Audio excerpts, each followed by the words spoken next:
Hello everyone, this is Dr. Juwan. Thank you for tuning in. 4 things. 1, hit the subscribe button. 2, like, bell, comment. I'm going to do like a multi-part series on how the immune system works and what you could do to improve it during each stages of it. Because there's nothing like being happy and healthy, but also too understanding how there's different phases of the immune response that you can do with supplementation that's recommended to upbring it to keep it better. Hey there. And hey there. Hey, what's going on, man? All right, I just want to bring up an issue in regards to branding and recommended dosage. Now, I always we respond with, do your own research. When it comes to brands, there's a lot of brands out there, and we cannot recommend a brand due to copyright laws. Whatever we show, that's what we use. And dosages. The dosage varies according to people. I just recommend the dosage that is given to the condition. This is why we always say do your own research, because there's a lot of different brands and dosage out there that will help your condition. So I hope that helps. Thank you for watching.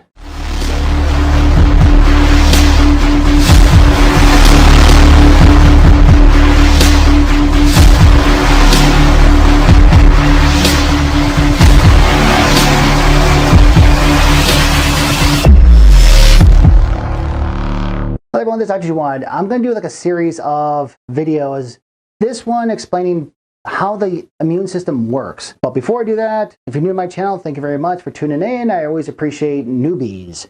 Please hit the subscribe button down below. Next to it is the like button. Somewhere over there is the bell notification, because when I upload videos like this, you'll be notified. And leave a comment. I always appreciate the comments. The comments come a lot. So I appreciate it. Okay, so let's talk about how the immune system works. The immune system is complicated, and I'm not going to go into depth and detail, but I'm also too not going to just be so surfacey. When it comes to the immune response, there's 2 types of immune responses. One is the immediate response. This is when you're not used to being out and you have these allergens or you have these pathogens are invading and you get some type of an immune response. Well, what happens when you expose more to it? You build up an immunity to it called the antibodies. This is the other part of the immune system.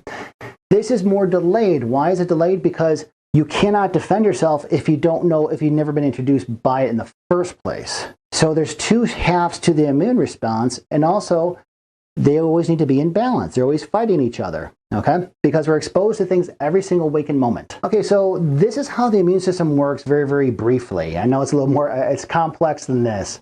So let me first go over the pathway, let me go over the structures, and then I'll go over all these little words on the side. So when it comes to the immune system in general, it's produced by these T cells are produced by the thymus gland, hence T cell, thymus gland. So what happens is that when you have these cells being produced, they all have certain jobs to do. Now, when we have, I'm first going to go here, and then I'm going to talk about these little words on the side. Think about this logically. So you have a foreign invader, whatever that foreign invader is, that's called the foreign pathogen. A certain cell has to recognize that pathogen. Wow, this is the bad person. The antigen presenting cell, the hall monitors, recognizes, oh, this is bad, very bad. It's a hall monitor and it's always on. And then it presents to what's called the naive T cell or the Th0 cell. Now, the naive T cell, yes, it is a part of the thymus cell. It's part of the immune response. It's like a teenager. It's developed, but it's inactive. It hasn't given its job to do yet. Doesn't know really where to go. It's like a teenager. Yeah, they're all there, but they just don't know where to go. So the naive T cell could split into different types of cells. One over here, it could turn into what's called the Th1 cell.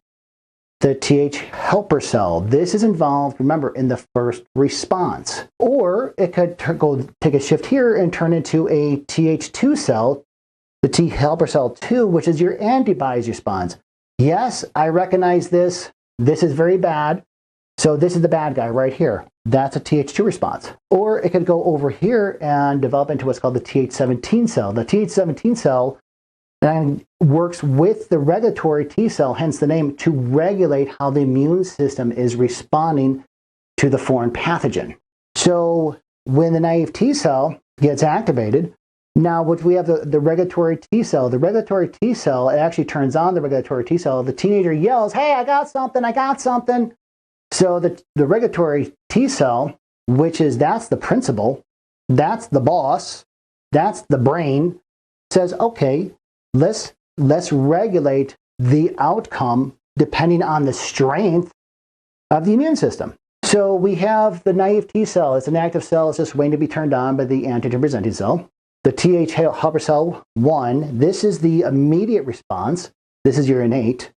This activates with infections like bacterial infections and viral infections.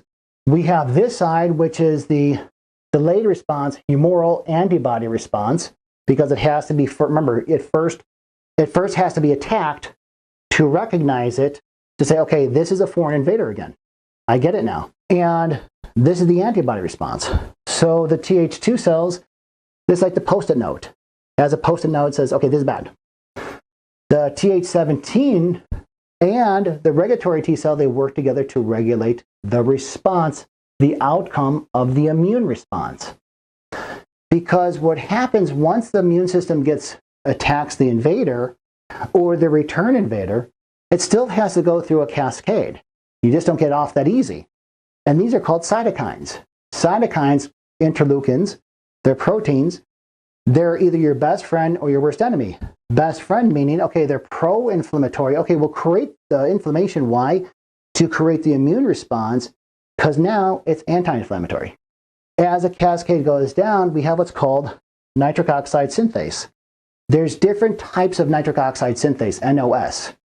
And this one is called inductible NOS. This is bad. So the reason why it's bad, the others are good, because the others are actually anti-inflammatory.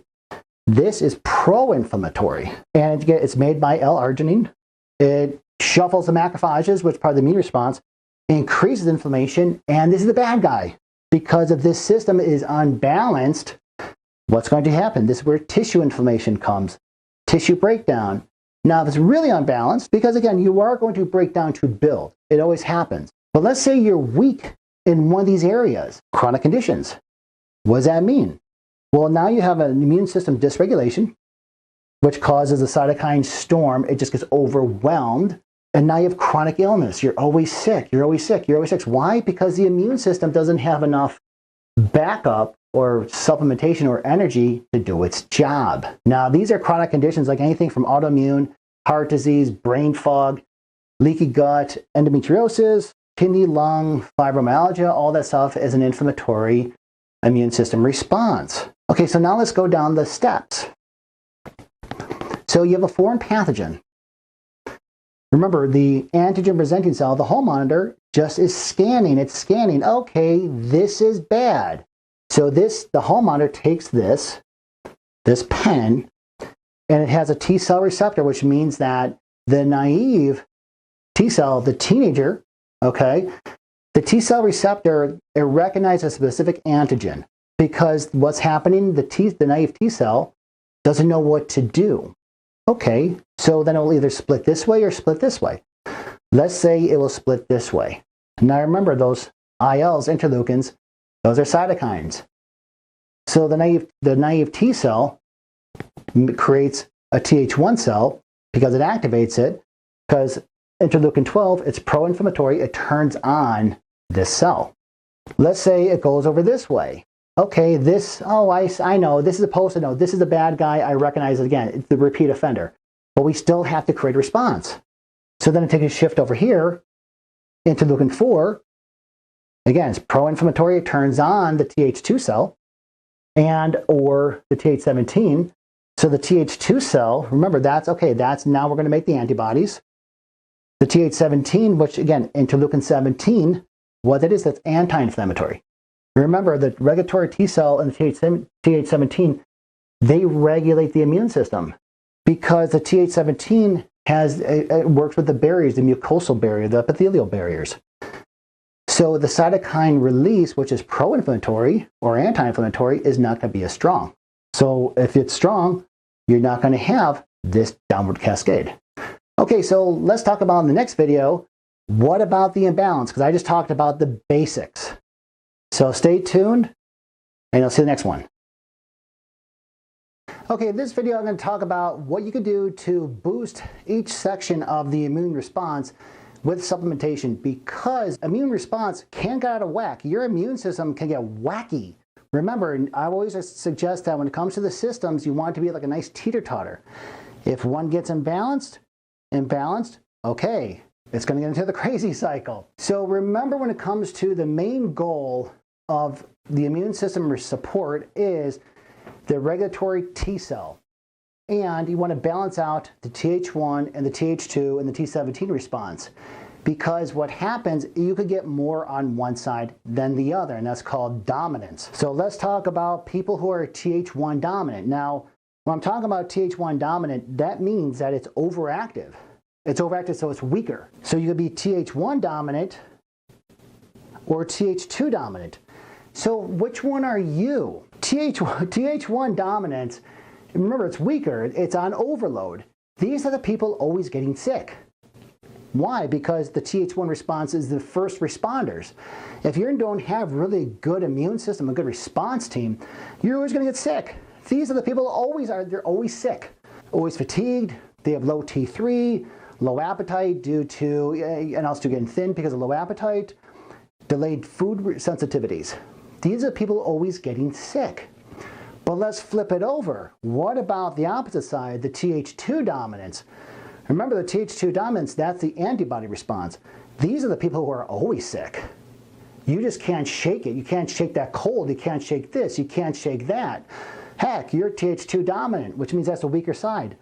These are the people who always complain of chronic allergies, chronic nasal drip, GERD, histamine intolerance. You're always getting sick, which is Th1. You're always sick. You can't shake this. Th2 response. Remember, because the main thing you want to balance is the Th1 and Th2 and the Th17. Most important, you want to support those T regulatory cells. Remember, the T regulatory cells, that's the principal, that's the brain, that's the main computer system. Because if you turn on the T regulatory cell, you're going to tame the inflammation. If that immune system is neutral, fast as possible, the teeter-totter is going to be center. Yeah, you're going to have a little bit of this, but you're not going to have extremes. Why? Because the regulatory T cells, they run the show. So if the main showrunner is down, what's going to happen? The immune system is dysregulated, the cytokine storm, you get chronic illness and sickness. So what supplements could you use to support this system? Short-chain fatty acids. Short-chain fatty acids, you're looking at the intestinal area. Short-chain fatty acids, butter.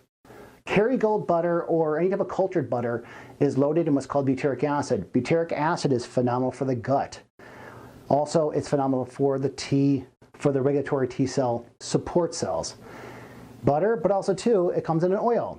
Yes, there's short-chain fatty acid oil, and the dosages start off with 1 tablespoon. In addition, vitamin A, 10,000 IUs, vitamin D3, 10,000 IUs, and glutathione, 1,500 milligrams, or if you want to get N-acetylcysteine, phenomenal too, to help build up the intestinal barrier. So I hope this helps. Stay tuned. Okay, so going down the pathway, this could be called step 2. The main goal of step 2 is to support the downregulation of those inflammatory cytokines. Remember, those cytokines, those are nasty. They're freaking nasty. They could either be pro-inflammation or anti-inflammation.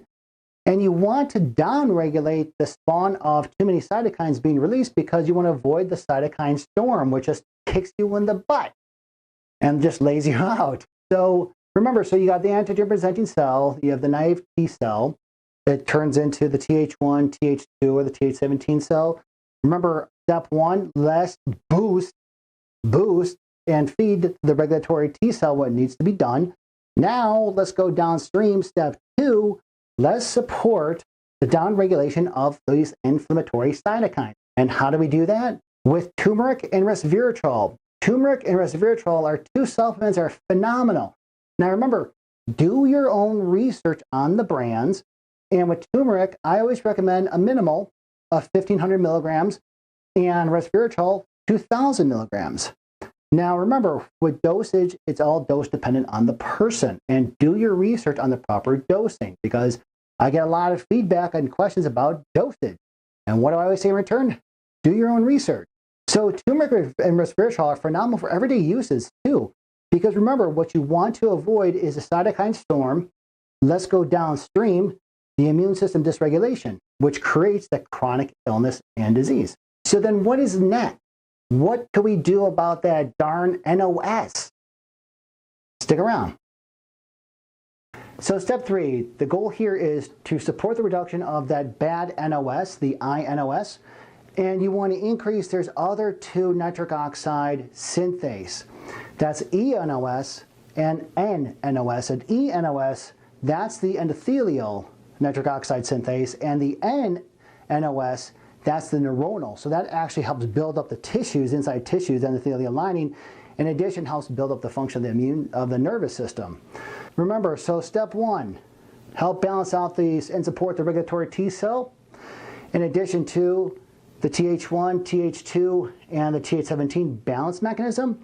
Now what you want to do is, our goal is to support the reduction of the NOS. Because why? Because when you have that increase inflammatory response, the cascade, immune system dysregulation, what's going to happen? You have the cytokine storm. That cytokine storm is going to bleed out into the release of even more INOS, which is bad. And this is where you get the chronic conditions. The goal here is to reduce the release of the INOS and build the eNOS and the nNOS for the vascular function and the nervous system function. So what supplements are good to take? Creatine. Creatine is phenomenal for everything because it helps build ATP, which is our energy currency. In addition, huperzine A, 200 micrograms, alpha GPC, 1200 milligrams, and N-acetyl L-carnitine. That's 1500 milligrams. Now when you take alpha GPC and N-acetyl L-carnitine, you want to take that on an empty stomach for best absorption. So I hope this helps. I know there was a lot here. So please leave a comment, like button, subscribe, hit the bell notification, and I'll see you in the next video. Be good. Thank you. Hello, this is Dr. Jawad. Please subscribe to my channel for more up-to-date videos. And thanks for watching.